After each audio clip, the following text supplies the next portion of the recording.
오늘 말씀은 야고보서 1장 16절부터 27절에 있는 말씀을 가지고 깨끗하고 순수한 신앙, 이러한 말씀으로 은혜를 나누고 싶습니다. 16절의 말씀에 보면 사랑하는 여러분 속지 마십시오, 이렇게 시작을 합니다.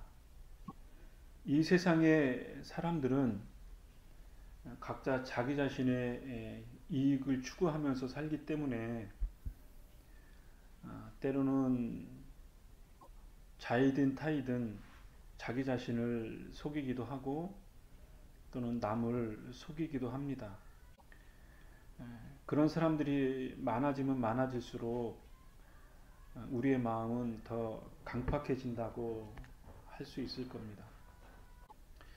이 세상이 이렇게 혼돈스러운 것도 그러한 작은 욕심에서부터 눈덩이처럼 커져서 지금과 같은 강팍한 사회가 되지 않았을까 싶습니다. 그래서 소박한 바람이지만 사람을 만날 때 맑고 순수한 사람, 오늘 주제처럼 깨끗하고 순수한 신앙, 그러한 사람을 만나기가 참으로 어렵습니다. 수년이 지난 드라마인데 신데렐라 언니라는 그 드라마에서 이미숙이라는 배우하고 문근영이라는 배우가 엄마와 딸로 나오는데 그 대화 속에 엄마가 이런 말을 합니다. 그래, 뜯어먹을 게 많아서다 이년아 어쩔래 하면서 다투는 내용이 나옵니다. 수년이 지났는데도 뜯어먹을 게 많아서다. 그래서 자존심도 버리고 재혼하는 그 남자도 속이고 그렇게 하는 그 드라마 대사가 지금까지 남아있는 걸 보면 우리 인간 사회의 한 단면을 잘 드러내지 않았나, 그런 생각이 들어서 지금도 생각이 납니다. 사람을 만날 때 묘한 신경전을 벌이기도 하죠. 마음 놓고 허심탄회하게 자기의 속내를 드러낼 만큼 그런 사람을 만나고 그리고 지속적인 관계를 맺기가 어려운 사회인 것 같습니다. 그러다 보니까 사람을 만나는 데 있어서 경계하게 되고 말로 표현할 수 없지만 우리의 마음이 점점 더 강팍해지고 가난해진다는 생각을 갖게 됩니다. 17절의 말씀에 보면 이러한 말씀이 있습니다. 회전하는 그림자가 없다. 하나님의 속성을 설명하면서 하나님은 회전하는 그림자가 없다. 그만큼 하나님은 우리 인간의 언어와 인간의 생각으로 표현할 수 없을 만큼 영적인 분이시다. 그런 것을 우리가 이해할 수 있는데, 우리가 이 세상에 살아가는 데 있어서 이 세상보다 더 뛰어나신 섭리하시는 하나님, 그리고 그 분을 믿는 우리 신자의 삶에 있어서 뜯어 먹으려고 이 세상을 살아가는 수많은 인생들과는 다른 하나님으로부터 온 선물을 공급받으면서 살아가는 것이, 우리가 이 험악한 세상을 살아가는 어떻게 보면 하나님의 교훈, 하나님의 선물이라고 할 수 있겠죠. 욕심에 이끌려 죄의 유혹과 시험을 결국에는 사망에 이르게 된다는 사실을 우리는 깊이 깨닫고 이 세상의 세속적 가치에 속지 말아야 할 줄로 압니다.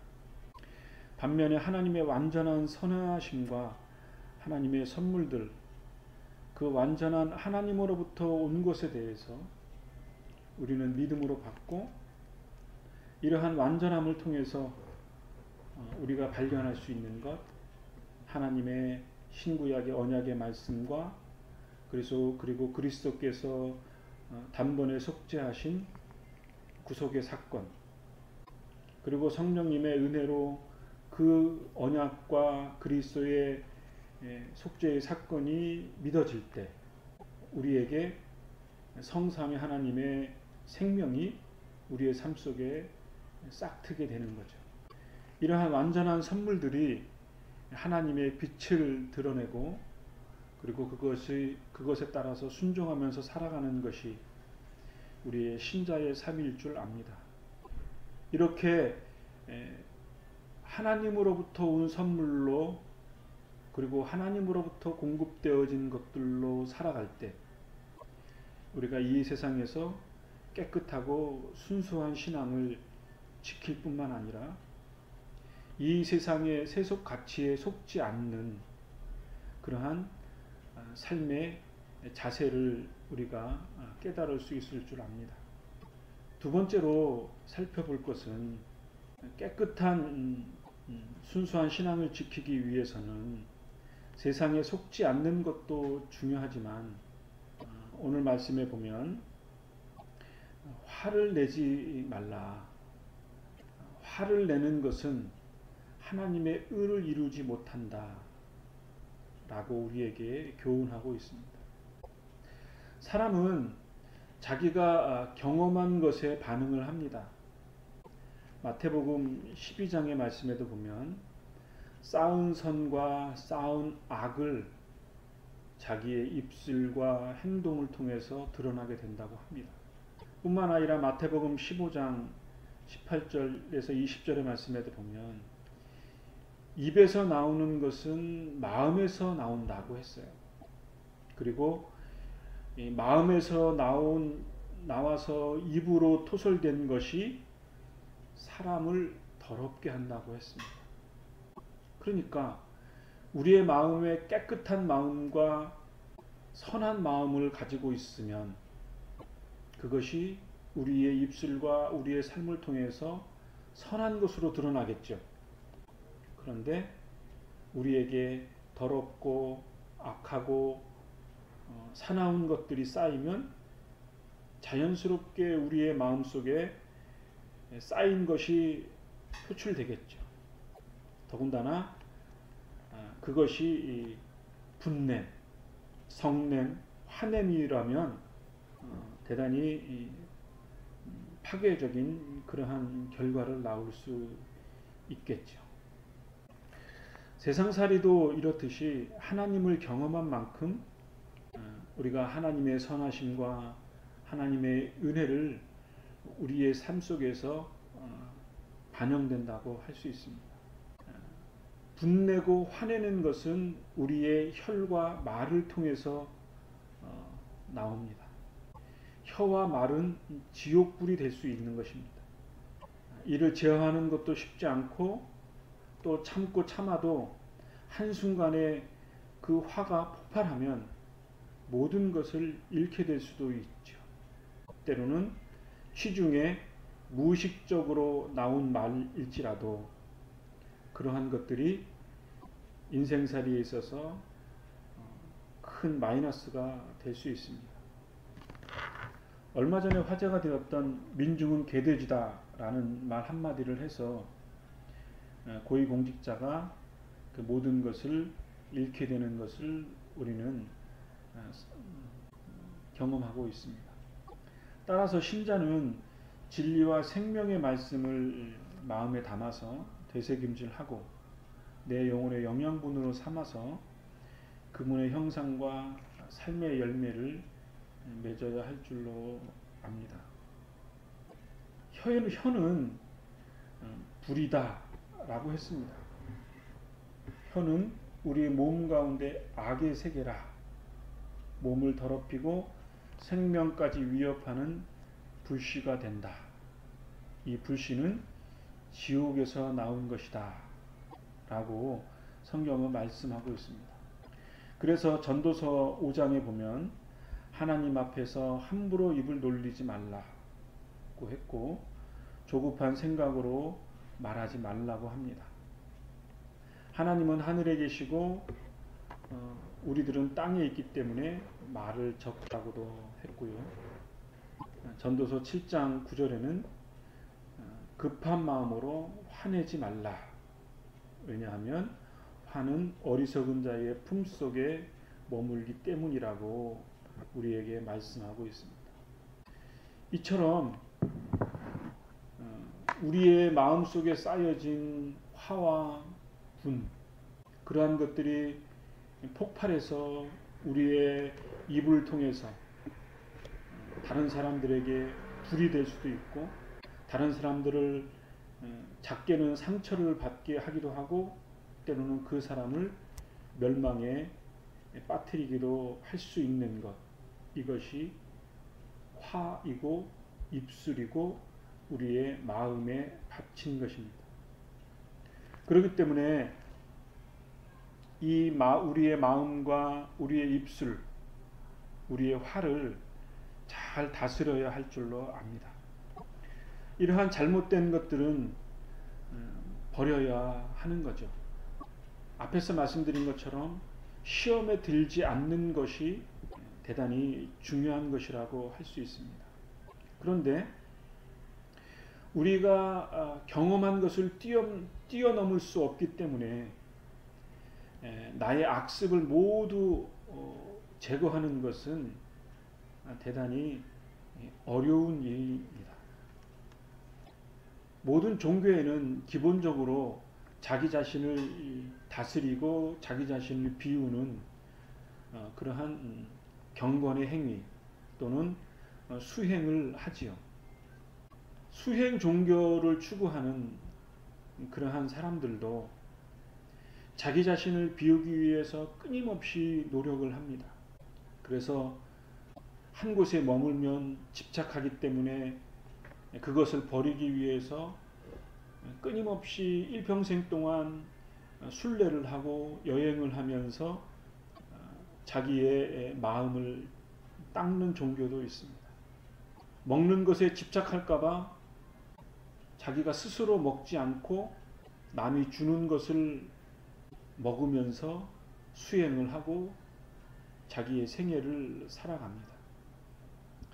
이렇게 철저하게 탁발 수행을 하는 그러한 수행 종교자들도 끊임없이 비우려고 하지만 인간의 본연 속에 있는 그 채움이 있는 거죠. 절박함이 있는 거고 인생의 생명을 유지하려고 하는 최소한의 욕망이라고 해야 하나요? 그런 필요한 것들이 있는 거죠. 이런 면을 살펴볼 때 단순히 비우는 것도 대단히 어려운 문제이지만 그거를 다스릴 수 있는 것도 또 다른 중요한 문제라고 할 수 있습니다. 결국은 사람이라고 하는 것은 음식이든 무엇이든 공급을 받아야 살 수 있는 거고 그러한 면에서 우리에게는 체험이라는 것들이 필요한 거죠. 우리의 본능적인 욕망을 채우기 위한 그러한 체험이라기보다는 우리가 필요로 하는 그 비어진 것을 채우는 그러한 것들이 우리의 인생을 살아가는 데 있어서 중요하다고 할 수 있습니다. 수행 종교자들이 끊임없이 비우려고 해도 비워지지 않고 채우려고 하는 그 바람이 있는 것처럼 우리 신자들은 하나님의 말씀과 성령님의 인도하심과 그 충만하심을 따라야 하는 거죠. 그러니까 우리가 비울 수 없는 우리 본연의 모습을 이 세상의 것들로 채우는 것이 아니라 하나님의 말씀과 성령님의 인도하심과 성도 간의 신령한 교제로 우리의 필요한 것들을 채운다는 거죠. 그러니까 비우면서 그것을 극복하는 것이 아니라 우리의 비움을 인정하고 하나님이 주시는 신령한 은혜, 더 큰 은혜, 더 완전한 하나님의 것들로 체험을 받으면서 우리의 생을 살아가는 것, 그것이 우리의 삶의 방식이라고 할 수 있습니다. 그러니까 27절의 말씀처럼 순수하고 깨끗한 신앙, 그것을 하나님이 우리에게 요구하신다고 할 수 있습니다. 신자는 결국 하나님의 말씀과 기도로 경건을 이루게 됩니다. 이 말씀과 기도를 통해서 우리 신자들은 하나님 앞에 진실할 수가 없습니다. 그런 순전한 삶의 자세와 양식을 가질 수도 없습니다. 단순히 다른 사람들 앞에서 눈가림으로는 할 수 있겠죠. 경건해 보이고 깨끗해 보이고 선해 보이는 것처럼 보일 수 있지만, 그러나 나 자신을 하나님의 말씀과 기도를 통해서 하나님 앞에 진실해질 때 역시 나는 가식이 있고 가면이 있는 거죠. 하나님 앞에 여전히 불완전하고 깨끗하지 못하고 순순하지 못한 신앙의 삶을 이 땅에서 살고 있는 것을 우리는 발견하게 됩니다. 그렇기 때문에 끊임없이 말씀과 기도로 우리의 자신을 하나님 앞에 비추어 보고 우리의 부족한 것들을 더 큰 은혜로 채워주시기를 간구해야 하는 거죠.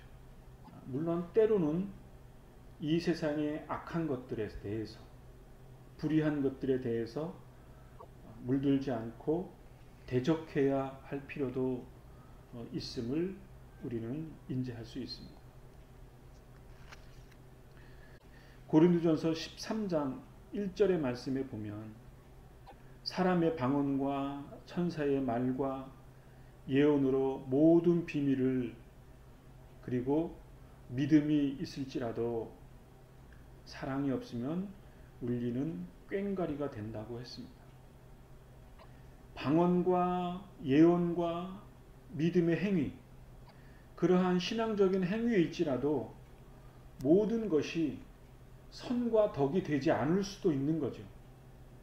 그렇기 때문에 고린도전서 12장에 수많은 하나님의 은사들이 있음에도 불구하고 그것이 울리는 꽹과리가 된다 이거죠. 소음이 된다 이거죠. 자기 자신에게 불의가 될 수 있고 교회에 덕이 되지 않을 수 있음을 고린도전서에서 밝히고 있습니다.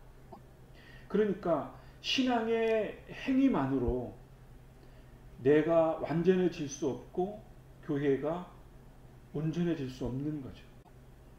신앙의 핵이 이면에 있는 근원적인 것, 깨끗하고 순전한 신앙, 말씀으로 하나님의 뜻을 깨닫고 기도로 나 자신을 낮추는 그러한 채우는 것과 비우는 신앙의 행위, 그러한 말씀과 기도를 통해서 우리가 하나님 앞에 진실해질 수 있고 깨끗하고 순수한 신앙을 우리가 살아갈 수 있을 줄 믿습니다. 그래서 27절의 말씀에 쉬운 성경에 이렇게 기록되어져 있습니다. 하나님께서 받으시는 경건은 어려운 처지에 있는 고아와 과부를 돌보고 악에 물들지 않게 자신을 지키는 것입니다. 하나님께서는 이런 순수하고 깨끗한 신앙을 보십니다. 라고 기록하고 있습니다. 우리가 이 세상을 살아갈 때 이렇게 말씀과 기도로 경건을 쌓음으로 우리의 마음에 그것이 신령한 은혜가 쌓여져서 우리의 입술과 우리의 행동으로 하나님의 아름다운 선을 드러낼 수 있는 그러한 순수하고 깨끗한 신앙이 되어지는 그런 은혜의 역사가 있게 되어지기를 간절히 바랍니다. 기도하겠습니다.